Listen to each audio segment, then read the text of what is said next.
Menteri Keuangan baru, Pak Purbaya, ungkap rahasia atasi krisis. Dari krisis 1998, salah kita di mana? Kenapa ketika 97-98 negara yang mulai diserang adalah Thailand, Korea, dan lain-lain, kenapa yang paling terpuruk kita? Jadi saya pelajari betul apa yang terjadi waktu itu dan bagaimana cara mengatasi krisis kalau terjadi lagi. Di buku moneter, itu ada pemenang Nobel yang bilang bahwa dia mempelajari krisis tahun 1930 di Amerika.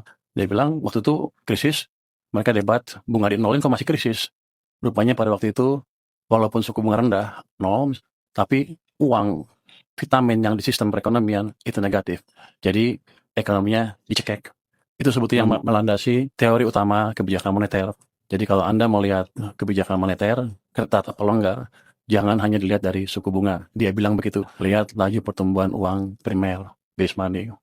Jadi dampak kebijakan moneter amat signifikan di perekonomian. Tahun 1997, kita melakukan kesalahan yang fatal. Pada waktu itu, BI menaikkan bunga sampai 60% lebih, karena untuk menjaga rupiah. Semua berpikir kita melakukan kebijakan uang ketat, ya kan?